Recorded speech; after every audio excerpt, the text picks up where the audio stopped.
What did you enjoy? Because there's so many things to enjoy about property management. Yeah. In the most sarcastic voice I could possibly say that in. All right, welcome back to Unfollow the Herd podcast, where we're going to talk about anything about real estate, business, entrepreneurship, just contrarian thinking in itself. And today I have a guest with me who sells a shitload of real estate in the Grand Forks market, doing a lot of things. He's hustling. He's young.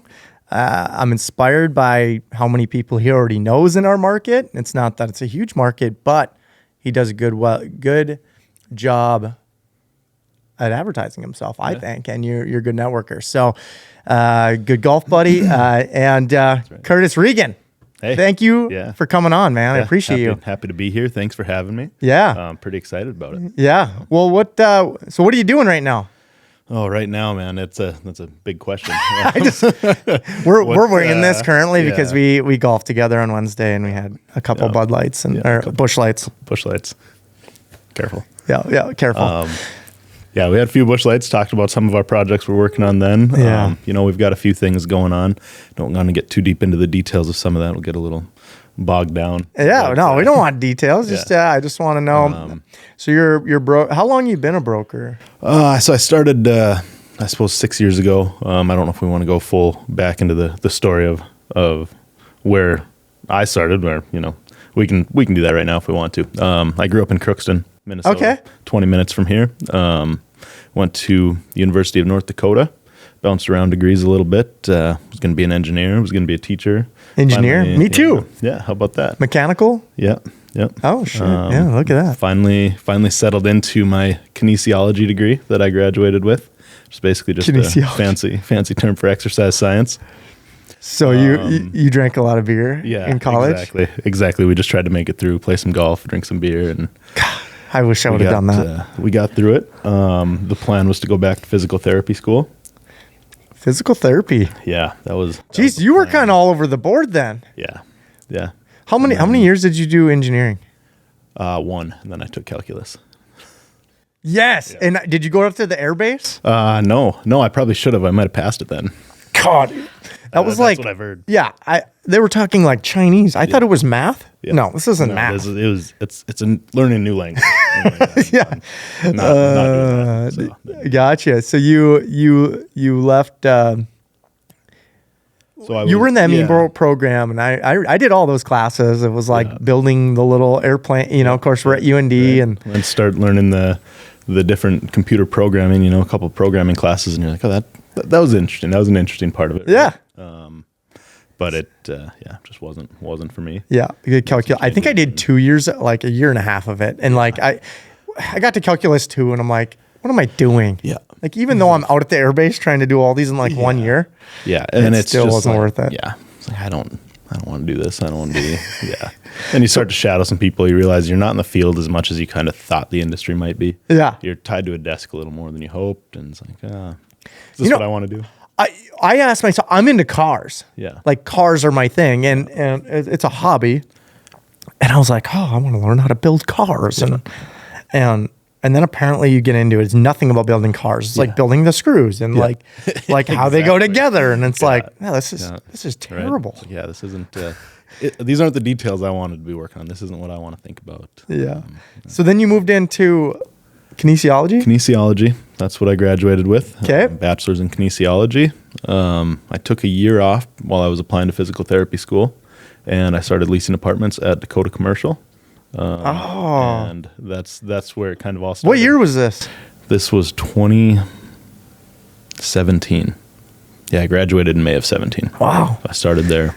So that was your first bite into like... That was it. Rentals. Yeah, exactly. So I did some property management for about a year. Yeah, it would have been a year because that next summer is when I finished my real estate license. So that would have been the summer of 2018.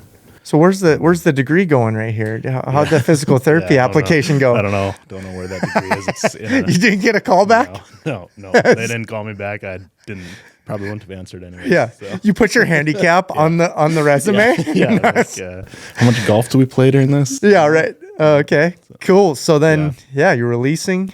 Yeah. And Kevin. Yeah. Got to know him. He's a mentor of mine kind of Cool. drug me along most of the way, talked me into getting my real estate license, and 5 years later, here we are. Wow. So then it was probably 3 years ago now that I got my broker's license. Okay. After that, So what did you enjoy? Because there's so many things to enjoy about property management. yeah, In the most sarcastic voice I could possibly say that in. It's very important. Yeah. It's important to learn. It's not fun by any means. not. But what, you went to, was your hope then to go right from property management, graduate and hopefully, or, graduate out of property management, go into real estate? Yeah, that wasn't really the plan, obviously, right away. Right. But once I kind of saw it, I'm a numbers guy. Okay. And kind of started learning a little bit, paying attention to some of the investing side. Never seen that before, never thought about it. Yeah. And then really kind of getting to see the back end side of it, and then starting to look at some of the numbers and seeing the front end process and kind of putting the two together. It was kind of like, yeah, maybe this is something that I'd be interested in doing for the long haul. I was a numbers guy, and that's why I think I like engineering sounded easy. Exactly, right? Until it's not really numbers. Until it's not numbers. No, that's right. Because I went into real estate in 2017 as well. That's where I bought these office buildings we're sitting in, and I just took a gamble. I built some houses for myself, and I thought like that was the American dream, like build your house and have it paid for, and then like everything else is pure roses and rainbows. It's like, no, I figured out that like I was just working construction like harder and harder and harder every year, and it was like, okay. At some point, when do you know you make it, or like you have real, you know what I mean? Like what does that even look like? So I'm sure like having Kevin on your side, like, because he's been in the how long has he been doing it? Dakota Commercial is celebrating 35 years this June. Wow. And Kevin's been with the company for the majority of that. Wow. So he had lots of experience. I never had a mentor like that. And that's why like it took me all the way till 2017 to really like figure out like this is kind of, Grant Cardone came on my phone. He's like, you need to freaking keep more money and invest with the super wealthy you're doing. Anyway, and then that kind of stimulated things. Yeah. It's been, I'm so thankful to have him, and it's been good. So what did you learn from Kevin? What in 2017? Then you got your broker license, and you're like, man, I gotta do deals. Yeah, exactly. So from there, it was kind of a couple of years of just trying to stay above water and pay the bills, and making connections, getting to know people, getting into some of the circles. And Kevin was very good at that and making introductions to the right people. And Kevin's on the later half of his career, so we're he's pretty generous in helping us get going and getting some deals our way and moving. Starting to do something for him, right? Yeah. It's always who, not how. And when you can get a mentor, how much faster you learn things compared to what probably most people know. Yeah, exactly. Yeah. I mean, you probably know more. What are you, 28? You told me on Wednesday, and I already forgot. 28. I think going to be 29 sometime soon. But yeah, so you learned a lot then. You were 22 starting there? 23. 23, yeah. 23, yeah. Wow. And having a mentor, though, is super important. I wish I would have had that. I wish my dad would have taught me that. Yeah. He just told me to go to school and get a real job and don't pour concrete. Yeah. I love him to death. He taught me a lot of things about how to have a business and get a career going, but nothing about how to like invest money. Yeah. Like you got to get your money working for you somehow. And even though you didn't have any money probably as a 23-year-old kid. No. Where you're at now, though, and just seeing that and understanding kind of the not the passivity of it, but the investing side of it a little more, getting to see some of that and understanding how that works, where it's not just seeing an apartment that you're leasing and you're out there doing the management of that, but understanding the back end of what that looks like, who those owners are, what they're doing, and what that day-to-day looks like. Yeah. And kind of setting that as kind of the goal, right? Right. I'm a broker. I do sales, but the ultimate goal is to be on the investing side, to be the owner of the properties. You don't want to be selling for your whole life. My joke is always like, kids should be leaving high school saying, "I want to be a LP investor when I grow up." Yeah. Well, that's exactly it, though. I mean, it's tough. It's hard to, and as a kid, it's easy when you don't really know much else, but it's easy to just get into, I want to do this and I'm going to do this for the rest of my life. But then once you get into that 10 years down the road, I think you're probably looking at yourself thinking, shit, what did I sign up for here? How do I find a way to not be doing this 60 hours a week for 40 years? Right. Yeah. No, that's awesome. That's super important. So what have you learned in real estate in 5 years? Why you keep doing it? What motivates you? What motivates me other than money? Yeah. Because I know that's brokers. Money is obvious, right? Yeah, right. Or what would you tell somebody too? A lot of it's the people. I'm on the commercial side, right? There's not a whole bunch of us around. Most of the time people hear realtor and they're thinking residential, selling houses. Yep. Don't really do much of that. We're on the commercial side. So I'm working with business owners day to day. And I really like that aspect of it. That's what keeps me around is the people that I work with, nothing against working with home buyers and home sellers, but you're working with consumers then, you're working with uneducated people. And that's just that's not where my skill sets lie, I guess. Right. Yeah. Yeah. I prefer to work with the business owners who kind of know what's going on, or at least we can have some well-educated conversations. Right. Oh, and I think in commercial, you end up connecting dots in your head. You're like, hey, I know this guy wants to, like, you have all these dots in your head, right? Yeah, that's and you're exactly just waiting for your call to connect the next dot, right? It's the art of the deal, kind of, right? Yeah. It's knowing who needs what, knowing what's there for the people, right? And being able to connect those dots. Yeah, dude, I love that. I was never a broker. I don't know if I'd be a good realtor or not, but I think like a commercial broker, I could do that because I love connecting the dots. And it's a means to an end, right? It's a way into the industry, right? Yeah. You had construction, kind of your way into the industry. Right. This was kind of my avenue to get to the investing side. Right. Yeah. Well, then I was like, we're in a Grand Forks market. So like my whole thing was like, I have to be somewhat a developer to build my own work. There's only so many people in this community. Everyone works with each other, right? It's hard to break in. It's hard to persevere when it's not like I have a rich dad or uncle that hey, just pour some money. It's like, how far can I float the next project or get it to go or stimulate it? So brokers like you are good at connecting the dots. And I always think about the people starting out, like, how do they get their start? How do you want to provide value to someone else. If you can provide some value to Curtis or a broker or somebody else in this market, in a small market like we're in, they're probably more likely to bring you a deal, right? Yeah, that's exactly it. It's a lot of scratch your back, you scratch, you know what I mean? Unfortunately, that's the way business works. Yeah. Yeah. And sometimes, people say that and it sounds a little, I don't know, dirty, but it's not that. It's just people. It's just, you help somebody, they help you. And it's, people that I did, 20 showings for 5 years ago and they never did anything and wasted, 20 hours of my time. And now they're like, hey, now we're ready to do something. And they buy $1 million building, Wow. Yeah. You planted the seed. You were enjoyable to work with. You didn't push them even though they didn't do the deal with you. Even though you got to bite your lip probably pretty hard, right? Like at that point you're like, all right, I got 3 weeks searching here. Yeah. And sales aren't really, I wouldn't say it's my skill. Talking, trying to sell somebody on something, that's not what I do. Okay. I can just try and put the pieces together and be honest with people. And I think that's a big piece. They of like it, right?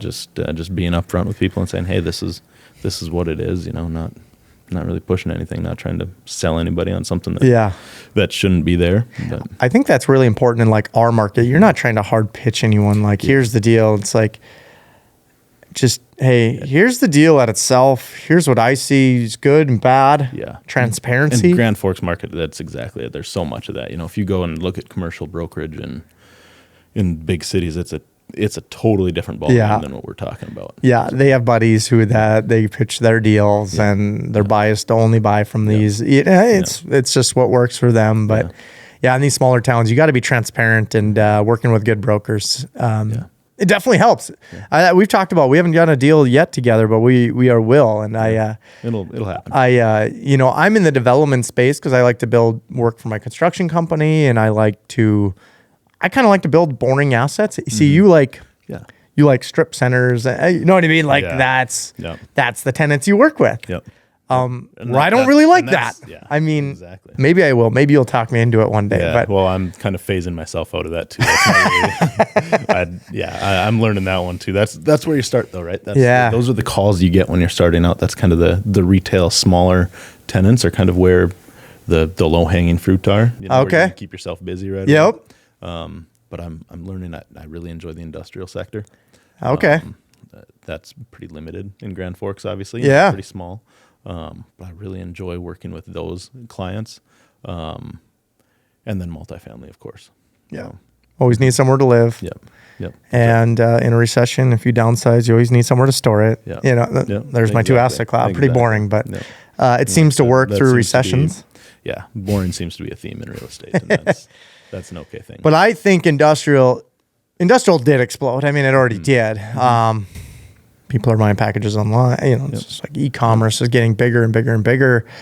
It doesn't seem like the Targets and the Costco's and the Sam's Clubs are going anywhere. Yeah.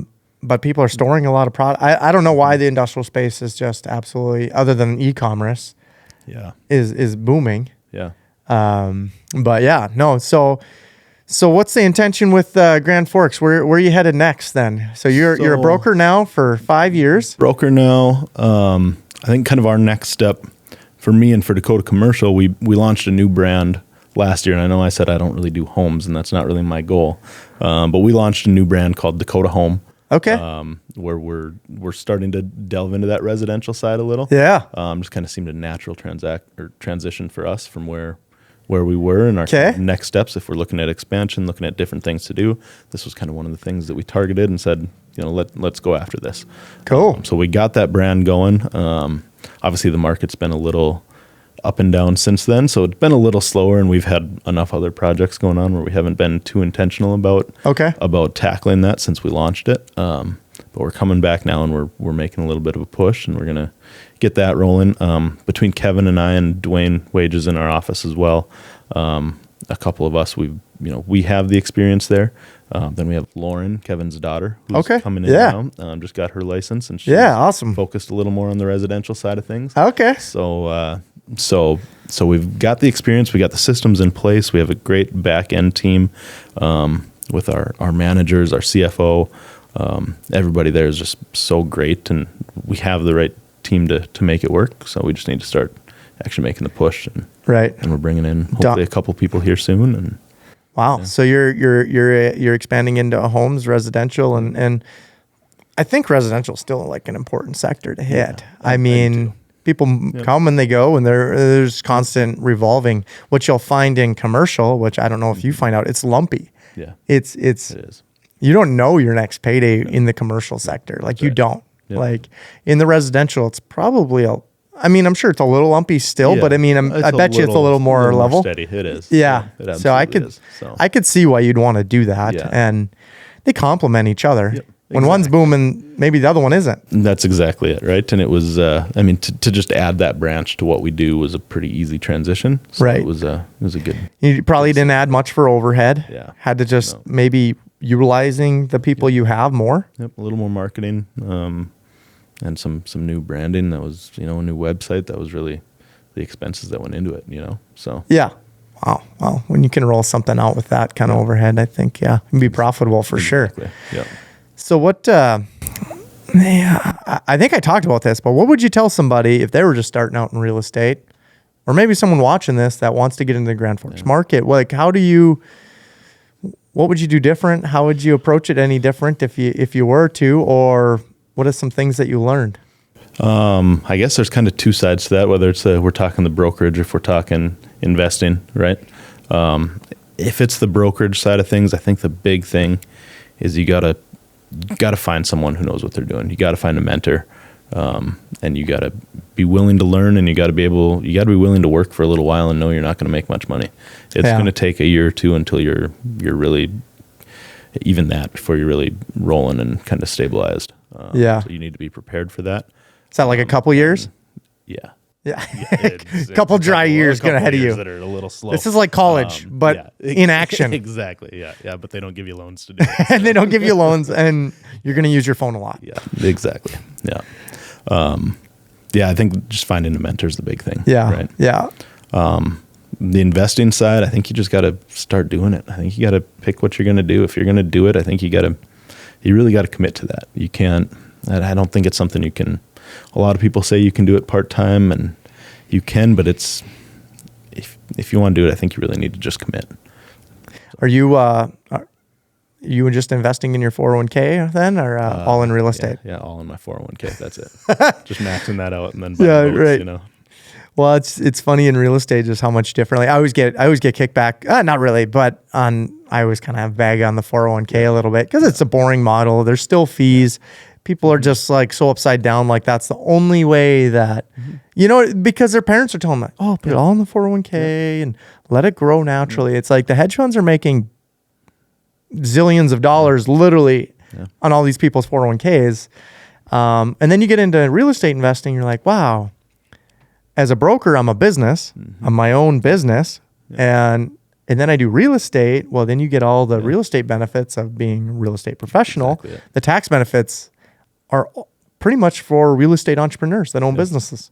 You realize that it's pretty niched. So just the tax benefits alone of your career, you own your own business, you're a broker, and you real estate invest, you're the best tax benefits there are. Because you can be a doctor earning $600,000 a year, whatever, but you're clearing 400, maybe. Yeah. And you might see half of that. And it's the most expensive income. You can say whatever number you want. Yeah, I make 600. I take home what? Yeah. I don't really care what people say. It's like I lost 200,000 last year. I'm happy to say it on paper, and because of an asset class that I'm in. So I'm just curious to see what because in broker you get lumpy money, but it could be significant money. Yeah, that's exactly it. It's up and down. It's like you go 4 months and you don't make $1, and then you make a little more than $1 in 1 week, and you're like, okay, now you got to figure that out to not spend it all before your next big paycheck, right? Right. But, yeah. So how do you do that? How do you go in? Oh, you go ahead. So back to the tax benefit side. Yeah. The one downside to the brokerage is there's not a lot there. Obviously, being on the brokerage side, there's a little more deducting to be done there. But for a salesperson, right, there's not a lot of tax benefits there. You're getting hit pretty heavy on those. Yeah. But that's where tying that into the investing side with having some assets that you can kind of write off against that are helpful. So. Lights out. I always try to you go into October and it's like, okay, what do I got to buy in order to defeat this tax game? I've always gotten that number wrong, but I mean, I try to buy something that he can cost segregate it.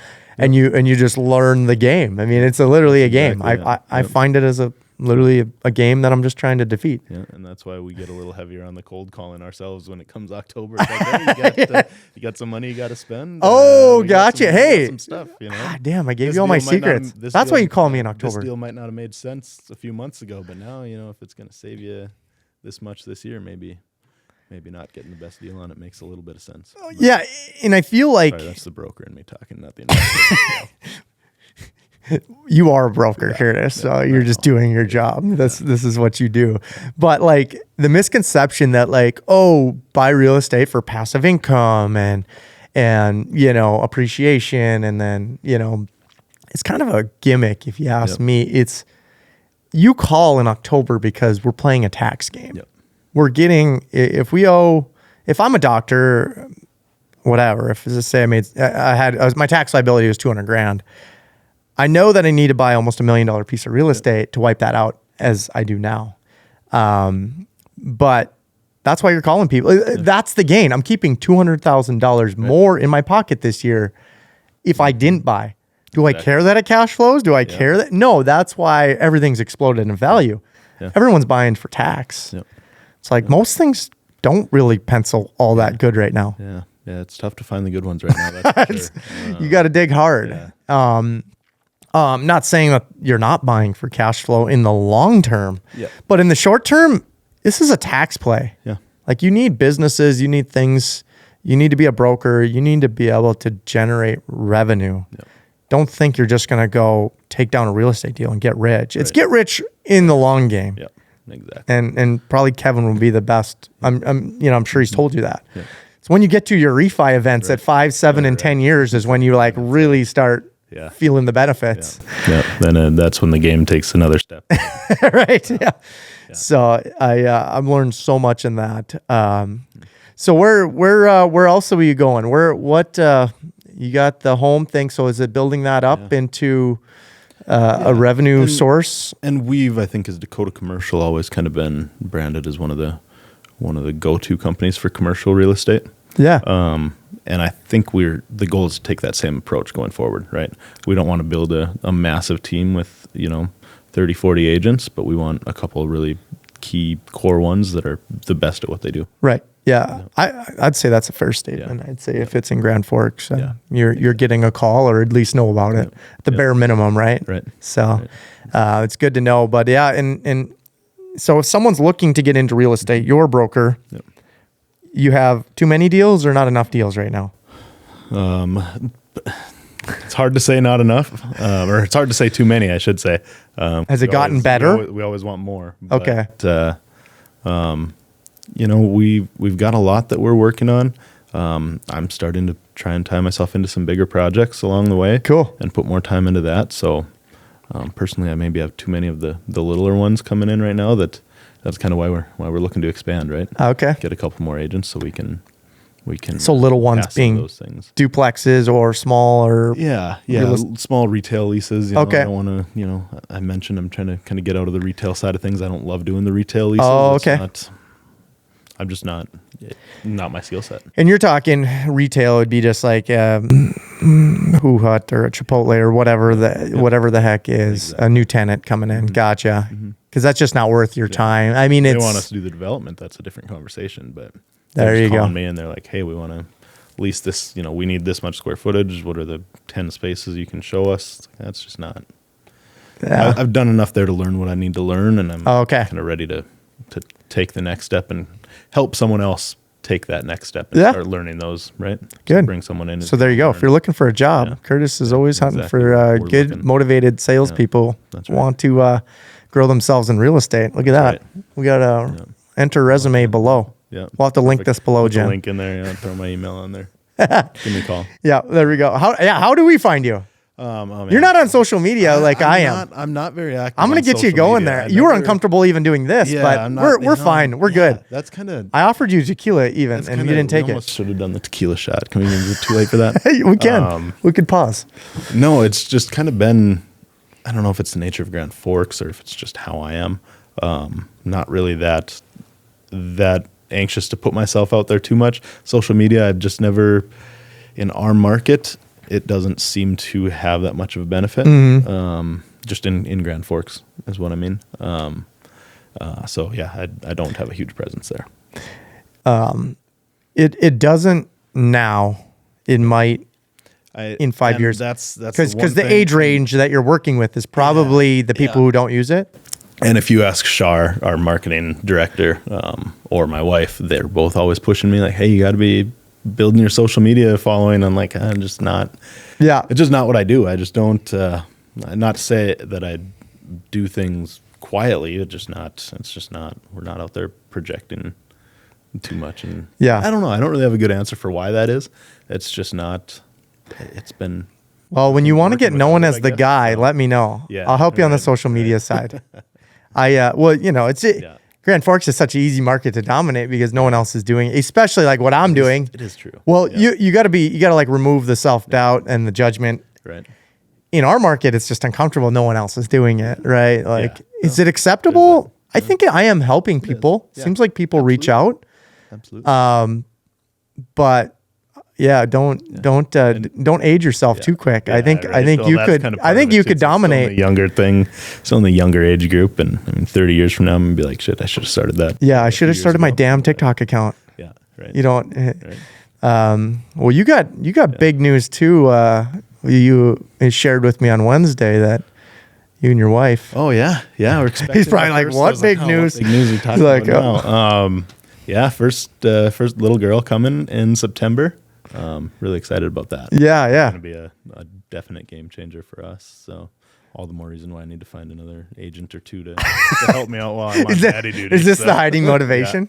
Yeah. No, it's good, man. That's good. That's exciting. Life, it's life altering, for sure. Just because of responsibility now on yourself and in the commercial real estate world or real estate world itself, you're working a lot. You're always working. Yep. Do you have to answer a message at 9:30 at night? Probably do. Yeah. Unfortunately. That's the case sometimes, you know. But it comes with some flexibility. Yep. Exactly. That's why we golf Wednesday afternoons. That's right. That's right. That was work. Yeah, right. That was work. We were out there. Can you write off your membership as a broker? No, I've tried. Accountant won't let me. But I'm not good at golf, but I like to talk business and whatever. Like I almost am not good at talking about anything else.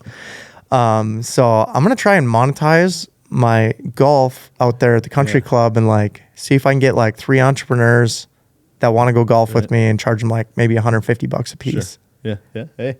And try to enough to pay for my membership. Ryan Pineda, one of my mentors on social media, he make 10 grand every Friday. He brings out 3 guys. Wow. And they pay like $3,500 a piece or something. It's like, wow. I don't know. I'm not that important. There, but if you're an entrepreneur and you want to golf with Curtis and I, hey, he said it that any mentor that he could have grabbed at, like how important Kevin was to him, guys, you can hack your life much faster. We probably know a lot of things that you don't know. So hit us up if you're interested in golf. We're not going to charge you that much, but I'm just saying it would probably be something that could change your life. Start a little golf group. Look at that. Yeah, look at that. We'll be monetizing Fridays by who knows how long. So hit up, Katie, DM me the word golf or something, and we'll figure that out. Comment golf, and we'll do it. We'll show you what the offer will be cheap right away. It'll get more expensive in the future. Nice. Speaking of that, how's your golf tournament coming this year? Yeah, so August 29th, we moved it because there was a conflict with another tournament. Builders and Traders, which is all contractors. I'm a contractor. So anyway, we moved it to August 29th. We're at Valley this year. The country club kicked us out of there for unknown reasons. I think they cut their tournaments almost in half this year. Yeah, a lot of members, a lot of people golfing now. Yeah, exactly. They had to do it. Yeah, so. And I get it. It's fine. And whatever, we'll rip up Valley. And so if you're interested in that, thank you for bringing that up. We'll put a link below. You can easily just hit up. We have online. You can just literally hit the button if you want to sponsor a hole. You can sponsor us, support us. All the money goes back to the Blue. And the officers actually get to shop with like the kids, kids that aren't able to go to, go buy presents or whatever. The cops take all these, I think it's shop with cops or cops with kids, something like that. And they take all these kids out and that's awesome. And fully suited. So it's pretty cool. For golf tournament. Love that. Yeah. So we've always enjoyed that. We didn't know how long we were going to go with that, but this year it's our 5th annual. So 5th one? Yeah. Smokes. I was thinking 3rd in my mind, but 5th is pretty good. Yeah. Awesome. For some reason, we always have really good booze sales wherever we go because we're a bunch of contractors out there, and apparently the contractors like to have fun. But anyway, it's a great time, and we're gonna do something a little different. We got some obstacles that are on the tee boxes and stuff, nice. Those are awesome. And some different challenges. So we're gonna have some fun with it this year. Cool. We were watching some TikToks too much this winter, I think, and had some given too many ideas. Yeah. So we're gonna implement some of them and see how it goes.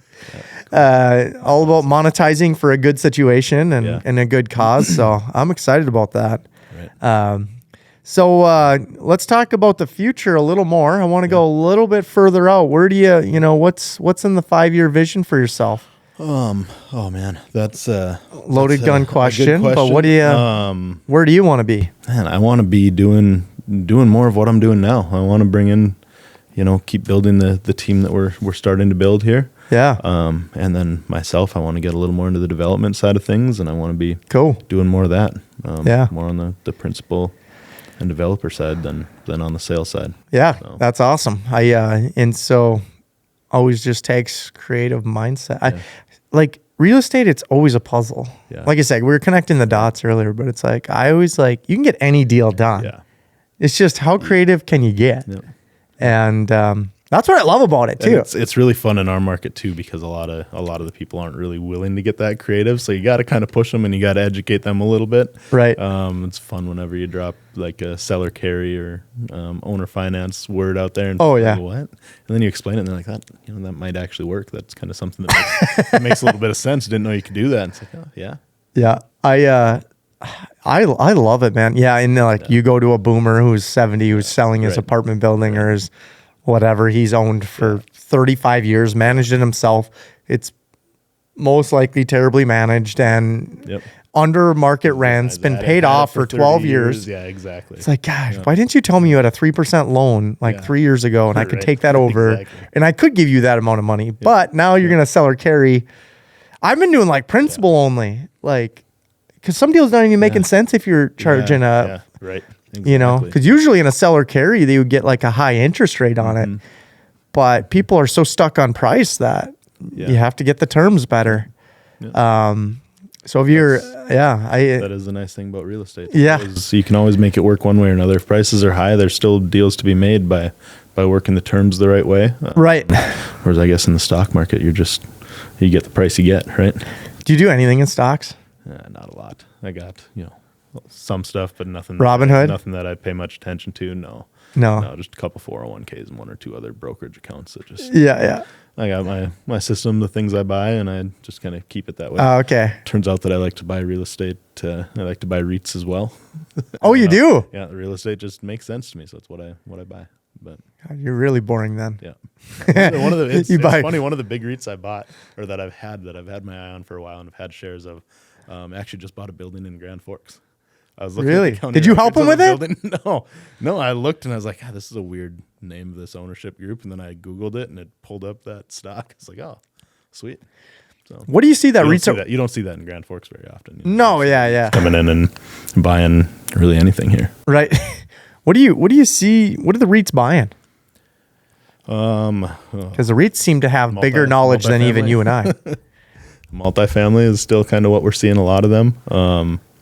They're still, the bigger ones are trying to get their hands on a lot of industrial, it seems like. Okay. Which, has been going on now heavy for 5 years. Yeah. But that's what we're seeing a lot of. There's the only ones we're seeing do retail are the ones that have been doing it and have their system and they know exactly what they want and they're going to get that. Or do the deal. But yeah, that's what. Because these REITs work a little bit differently versus what we're doing. We're doing private equity deals. How do the REITs actually work off of cash flow? That's the total model. Yep. And because they need to maintain their dividends at certain percentages. I'm not. So do you get taxed on those dividends or do you get to depreciate them? Okay. You get taxed on them. You get taxed on them. So. And I think every REIT's structured a little bit differently, but if you're buying one on the public market, Right. Gotcha. A normal dividend, I don't know what that is, but 15% or whatever you get taxed at a long term. Yeah. And those are, I always tell people it's like, okay, are you looking to generate serious, are you going to get rich because of the REITs went up? Yeah. Right. You tell me. No. Or are you going to be a lot better off doing one decent real estate transaction every year?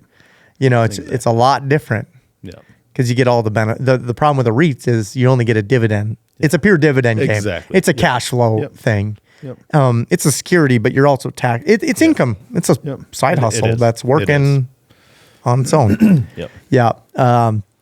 And then you got real estate, which is just you don't know if there's going to be cash flow. No, you don't. But there's going to be a lot of tax benefits for sure. Mm-hmm. I was I do a syndication model as well, which is where LPs can invest in my deals and not have to be operators. So legally, that's just how we have to do it because you can't have LPs in a deal that are just throwing cash if they're not part of the business model.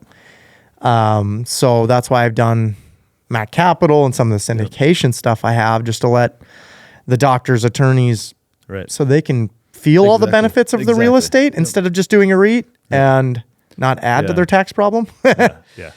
So, and that's probably one of the things to add to the long-term list of goals is to get more into the syndication side of things. Yeah.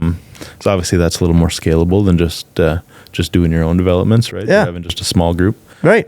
So it's something I've looked at and looked into, but just haven't dove into fully, just because we've been able to fund what we've needed to up until this point. Right. So, but that day will come where that doesn't work anymore. Hey, partnerships are awesome and they're great. They have their place. It's the problem is when the wealthy individual comes to you and it's like, well, I don't know other than your cash how we can get you in this. And in a legal standpoint, I have to be somewhat involved. Yeah. The problem is they don't have any knowledge in real estate, even though the doctor might think so. We're living and breathing it, operating it on a day-to-day basis. Exactly. It's like you deal with hearts, I'll deal with the real estate operate. It's like, and it's just, so a syndication model I think is important, especially because we're on the biggest transfer of wealth right now. You got all these boomers who have done real estate way back in the day, and all of a sudden now, some of this real estate's probably even paid for, and all of a sudden now in the last 3 years, it's exploded in value. It's like these boomers just want to figure out how to retire, take their cash, and go. So with that motivation, as you and I, as young guns, I'll call us young guns. I think that's fair. Hot shots, whatever they call us. You know what I mean? The old guy. It's like, you don't know what I know. It's like, okay, whatever. And anyway, they're like, I know that you want to retire though. I know that's your motivation. I know that you want to just cash out. And I just need some terms from you to get you there. Exactly. And we can creatively put the puzzle together. I always love ending a real estate deal in a win-win. It's like, I'm not trying to buy low and like sell high next year. I'm not flipping this thing. I'm literally buying this because I know I'm going to own it for 10 plus years. And I agree with that. As a broker though, you had a short-term mindset, right? Like, cause like the more you flip, the more money you make. Right. So there's a little bit of that. Trying not to think that way too much, because it doesn't seem to work out well for the clients that way. Oh, okay. Okay. You gotta be client focused when I have my broker hat on, right? Yep. Which is a little something we didn't really touch on. Kind of a tricky part of being a broker and being on the development and ownership side of things, right? Yeah. Because someone calls and they're like, hey, I want to sell my property. And you're like, I kind of want to buy it. And they're like, hey, can you come and give me an opinion of what you think this is worth? And I'm like, I can. So then it's always the balance of, what do I actually think I could bring this to market and sell it for? Or what would I pay for it? So I've had to kind of learn to balance those conversations a little bit with hey, this is what we could probably bring it to market for. If you want to just get this done right now, this is what I'll pay for it, and we can walk away. We call that cherry picking, Curtis. It's frowned upon. Hey, no, it's not. No, I'm just kidding. Up front and you're right. And I know. You're honest about it. Hey, you solved his problem. He might have wanted to get it done right now. That's exactly it. Yeah. So it's why a lot of successful people, even like people doing what I'm doing, most of them are brokers. They're dealing with real estate, and there's so much done. I'd like to know your take as a broker. I know you're an investor, but commercial's done so much off market. How do you battle with that, or do you even worry about that and just play nice? Or because you make money off of fees of organizing the deal, right? Like you put the deal together for the right reasons, you make money. And just honesty and transparency is the best way around that. I did the math last year. Less than 20% of my sales were on market. So that means over 80% were off market deals. Okay. So and just being upfront with people, you just got to tell people, like, this is the commission I'm making. This is the fee that I'm taking for this. And as long as everybody's happy with that, then. And so the buyer's happy with the price, seller's happy with the price. They know what you're getting paid. Right. So do you call it a commission? I suppose it's still called a commission. It's called a commission, yeah. Just add in your percentage. What is the ideal on a $5 million building? What kind of commissions are put out on something like that? Yeah, it depends. Because I know you're cheapest in town, right? That's why we use you. Right? Yeah, exactly. Depends on the client. Obviously, depends on the deal. Depends on the asset class. We still tend to be 5 or 6%. We've done big deals where we've taken 6%. A lot of the time we'll do I don't know if there's a word for it, but if, whether it's in-house or not, if I'm repping the buyer and the seller, I might take a percent less. Okay. But other than that, we're pretty much 6% across the board. So I'm gonna play devil's advocate a little bit here. I'm a boomer. I'm listening to this just because I know how they work. 5 to 6% fee for doing what? I'll just put the for sale owner sign on or make 2 calls or something. Yeah. And Why, why putting it on the market with yourself would be better than? Yeah. So that's a really good question. I think a lot of the value comes from our connections. Right. And a lot of it comes from not having to bring it to market. In the commercial world, people are a little more private, it seems like. They don't want to know that. They don't want people to know that they own sold that building. Yeah. So or a lot of the time, or that it's sold, right? Or that it's sold. Yeah. And they don't want that number out there. So that's a lot of why a lot of it doesn't go to market, I think. Okay. And why a lot of it is people call us and say, hey, do you know anybody who wants to buy this? Or do you know anyone selling this or who might sell that? And then our fee is that connection, right? Got it. You have something to sell. I know somebody who wants to buy it. You don't want to bring it to market, but I can make that connection and I'll handle all the paperwork. We'll make sure it goes smoothly and right. Probably likely get them more money, the most amount of money. Yeah. Because you know a motivated buyer in that sector. Yep. And so if you're watching this thinking that 5-6% sounds like a lot, well, not when you're getting 10, 15, 20% more because they know the buyer. Yep. And yes, it's a fee. I get that you wouldn't be happy about it. But your mindset should be that I want to get the most for it. That's why I'm going to call Curtis. Because he probably knows he's dealing with it every single day. Yep. It's you're in the operation. So I think, like I said, I'm all for brokers. If we're going to enter a new market, it's all about finding the best brokers. You know the best people in the market. You know the people looking. Exactly. And you can connect the dots so much faster than me trying to figure out the market. And whatever. So if you're someone looking to buy in Grand Forks, I would definitely call like Curtis. He knows everyone in this market, and that's what he's trained himself to be. So, you get the best deal on a parcel, or maybe something off market. A deal of that's off market. Yeah. But maybe it's the right piece of land or the right, because not even all land's listed either. That's another. It's not. And if you're in the development game, not everyone's looking to sell per se. It might just be, I know this guy owns this.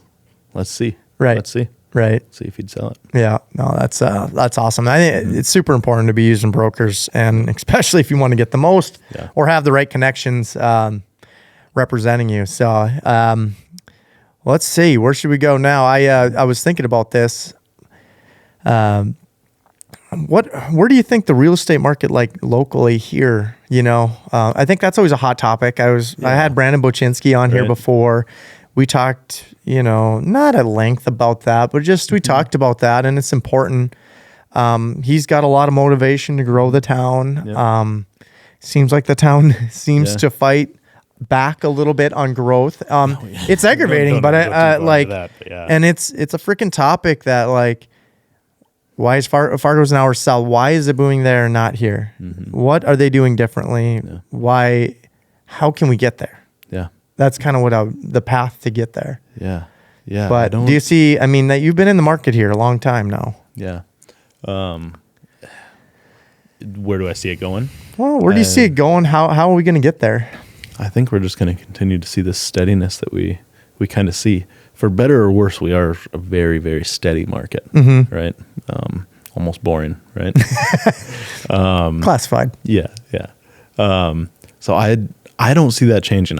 You talk to people who say that rents have gone up so much. At some point, they got to drop. But I don't know. I think the units Dakota Commercial manages, our vacancy rates 2 or 3%. Yeah, it's ridiculous. That's not telling me rents are going anywhere anytime soon. No. And if those don't change, then the housing market's not going to change, and the rest of the real estate market isn't going to change. Yeah. So as long as those rent growths keep going and the vacancy rates are staying low, even our retail vacancies are pretty low. Yeah. And we filled a lot of that stuff in the last 6 to 12 months. Yeah. Yeah, at Grand Forks, like the best say is like slow and steady though. Like you're saying, it's they're not like, I know Brandon, he would add 5,000 people a year if he could get here. You know what I mean? Exactly. Like that's his vision. And I think he brought in a good perspective of trying to promote a little more growth. Because we can get a little complacent here. I know we're doing some things downtown in our great things. Almost anywhere else in the town though, we're almost forgot about. I'll be the first person to talk up downtown. So Yeah. And downtown was great. Yeah. I am all for that. Hopefully we can help infill a lot more around the town. That's exactly it, right? Smart development, infill, the things that make sense from a taxpayer perspective. Correct. Doing a lot more of that, a lot better development that way, which I think we're moving in the right direction. We're obviously doing great downtown. There's some other projects to do that. I think it'll be really good to see the next 5 years, after the last 5 years we've had of downtown development, to see that continue downtown, but also stretch into other parts of town. Right. Think of like the Midtown area, right? They're already talking, well, they have been for a while now, talking about doing, kind of getting rid of that huge parking lot and putting some other small buildings in there and redoing all that. I don't know if there's anyone spearheading that right now or not, but they've Curtis, talked about that. Talk to Curtis. There were concepts 2 or 3 years ago that I saw thrown around that just seeing those kind of developments are good for a community, whether I'm involved in it or not. Yeah. It's just good for Grand Forks. Yeah, the big diamond in our market here, our university is absolutely poured in. I don't even know how they're doing everything they're doing. It's like tremendous though, how different University Avenue, just driving down it even looks. Now it's going to be totally different too, just coming over that overpass. Yeah. With the new Memorial Village project. Oh my gosh. Once those are up, that whole section is going to be totally different. Yeah, it's so there has been, I don't even know how many millions have poured into this university, but it's we did an alleyway which was few $1,000,000 an alley, it's like, and their Drew Shadeen tree back there, and it was very cool, but it's like, there is money, all brand new buildings. University of North Dakota is trying to stay on top, which is really cool to see.